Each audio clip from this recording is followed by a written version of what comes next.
بسم اللہ الرحمن الرحیم عن ابن عباس رضی اللہ تعالی عنہما وعنہم عن النبی صلی اللہ علیہ وسلم قال ما من عبد مؤمن الا وله ذنب يعتاد الفینة بعد الفینة او ذنب هو مقیم علیہ لا يفارق حتى يفارق ان المؤمن خلق مفتنا توابا نسیا اذا ذکر ذکر۔ ارشاد فرمایا حضور اکرم صلی اللہ علیہ وسلم نے، کوئی شخص، کوئی مومن، عبد مومن ایسا نہیں ہو سکتا جس کا کوئی ایسا گناہ نہ ہو جس کی اس کو عادت ہو۔ ہر شخص، ہر مومن وہ کسی نہ کسی گناہ میں اس کا ابتلا ہوگا۔ الفینۃ بعد الفینہ، یا تو وقتاً فوقتاً اس گناہ کا ارتکاب کرے گا، وہ اس میں ابتلا ہوگا اس کو، او ذنب و مقیم علیہ، یا پھر اس گناہ پہ وہ دوام کر رہا ہوگا۔ لا یفارق حتی یفارق، اس گناہ سے جدا نہیں ہوتا یہاں تک کہ وہی جدا ہو جائے، یعنی دنیا سے رخصت ہونے تک۔ بے شک مومن پیدائشی مفتن ہے، آزمائش میں اور فتنے میں مبتلا ہو سکتا ہے۔ اللہ نے پیدائشی طور پہ اس کو ایسا بنایا ہے، خلقتاً، فطرتاً، پیدائشی اعتبار سے یہ آزمائش اور فتنے میں پڑ سکتا ہے۔ تواباً، لیکن اس کے ساتھ ساتھ اللہ نے اس کو فطری طور پر، خلقی طور پر تواب بھی بنایا، بہت جلدی یہ واپس بھی آ سکتا ہے۔ دونوں اللہ نے اہلیت اور صلاحیتیں رکھی ہیں۔ نسیاً، مومن کو اللہ تعالیٰ نے خلقتاً بہت زیادہ بھولنے والا پیدا کیا ہے، جسے اردو میں بھلکڑ کہتے ہیں، جو بہت زیادہ بھولتا ہو۔ لیکن ایسا نہیں ہے کہ بس بھول میں ہی پڑا رہے، اذا ذکر ذکر، جب اس کو نصیحت کی جائے تو نصیحت پکڑ لیتا ہے۔ بہت عجیب و غریب حدیث ہے اور سند بھی اس کی صحیح ہے۔ کسی نے پوچھا ہے کہ یہ جو حدیث کتاب سے حدیث پڑھی جاتی ہے، یہ کون سی کتاب ہے؟ یہ مجلس چونکہ مختلف ہمارے فضلاء کے ہمارے گروپ بنے، اس میں بھی چونکہ یہ مجلس شیئر ہوتی ہے، ہمارے کسی فاضل نے پوچھا ہے کہ یہ کون سی کتاب ہے جس سے حدیث پڑھی جاتی ہے۔ اس کتاب کا نام ہے العمل الصالح، العمل الصالح خیر الزاد و خیر الرفیق لیوم المعاد۔ یہ ایک پرانی کتاب نہیں ہے، لیکن اس کے مصنف نے، جو اس کے مصنف اور محقق ہیں، انہوں نے اس کا اہتمام کیا ہے کہ کوئی بھی حدیث ضعیف نہیں آئے گی، اس میں صحیح حدیث ہوگی یا حسن ہوگی۔ اس لیے اس کو بیان کرنے میں مجھے یہ تردد نہیں ہوتا، میں کسی بھی صفحے سے حدیث پڑھ لیتا ہوں، اور اس کا ہمیں بہت خیال رکھنا چاہیے۔ عام آدمی بھی کوئی بھی حدیث بیان کر لے، اور ایک عالم اور فاضل وہ بھی کوئی بھی حدیث بیان کر لے، تو حدیث تو صحیح بھی ہوتی ہے، حسن بھی ہوتی ہے، ضعیف بھی ہوتی ہے، شاذ بھی ہوتی ہے، معلول بھی ہوتی ہے، اور موضوع بھی ہوتی ہے۔ من گھڑت حدیثیں بہت ہوتی ہیں، بعض حدیثیں ایسی بھی ہوتی ہیں جو صحیح ہوتی ہیں، ان کو بیان کرنا جائز نہیں ہوتا۔ کئی اس میں تو بر صغیر میں بڑا المیہ ہے، حدیث کو بیان کرنے میں بالکل احتیاط نہیں کرتے، نہ علماء احتیاط کرتے ہیں، اور عام لوگ تو ویسے ہی ان کو پتہ ہی نہیں کہ احتیاط کیا چیز۔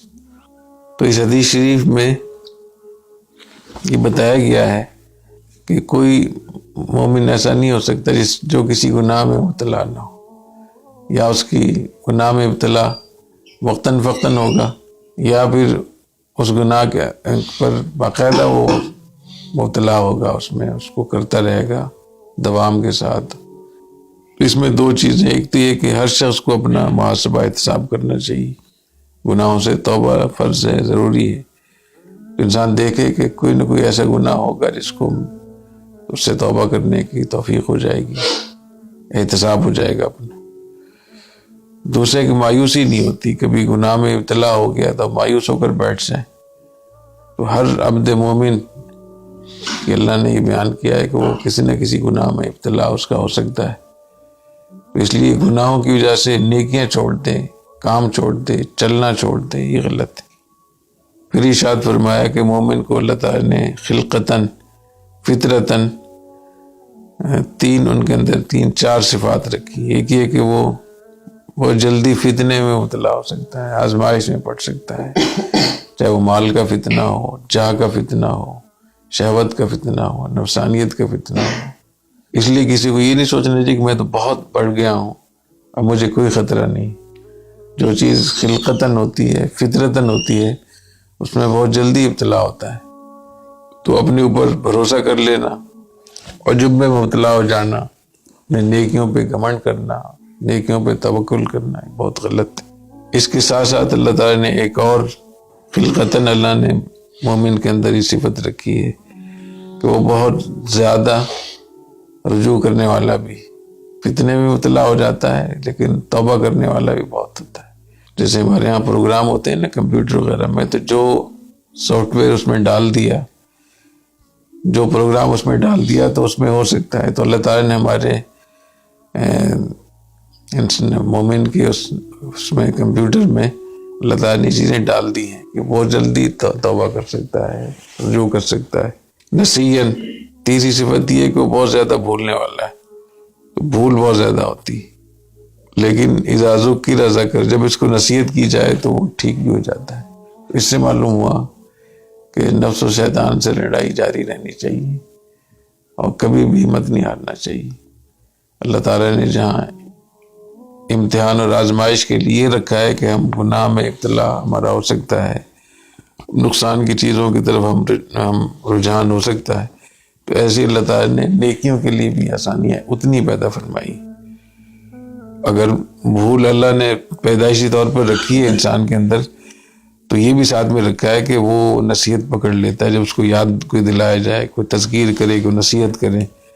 اس سے معلوم ہوا کہ کسی بھی شخص سے مایوس نہیں ہونا چاہیے۔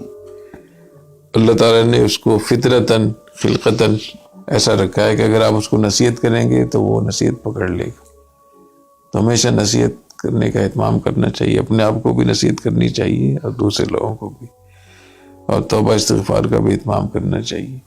اور اگر کوئی گناہ میں مبتلا ہو تو اس کو حقیر نہیں سمجھنا چاہیے، کیونکہ ہر مومن، عبد مومن، ایسا نہیں ہو سکتا کوئی کہ اس کا کوئی گناہ میں ابتلا نہ ہو۔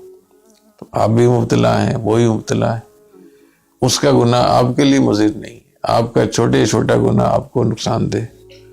دوسرا آدمی اگر کینسر میں بھی مبتلا ہے تو اس کے کینسر کا آپ کو تو کوئی نقصان نہیں، لیکن آپ کو زکام بھی ہو جائے تو اس کا نقصان ہو۔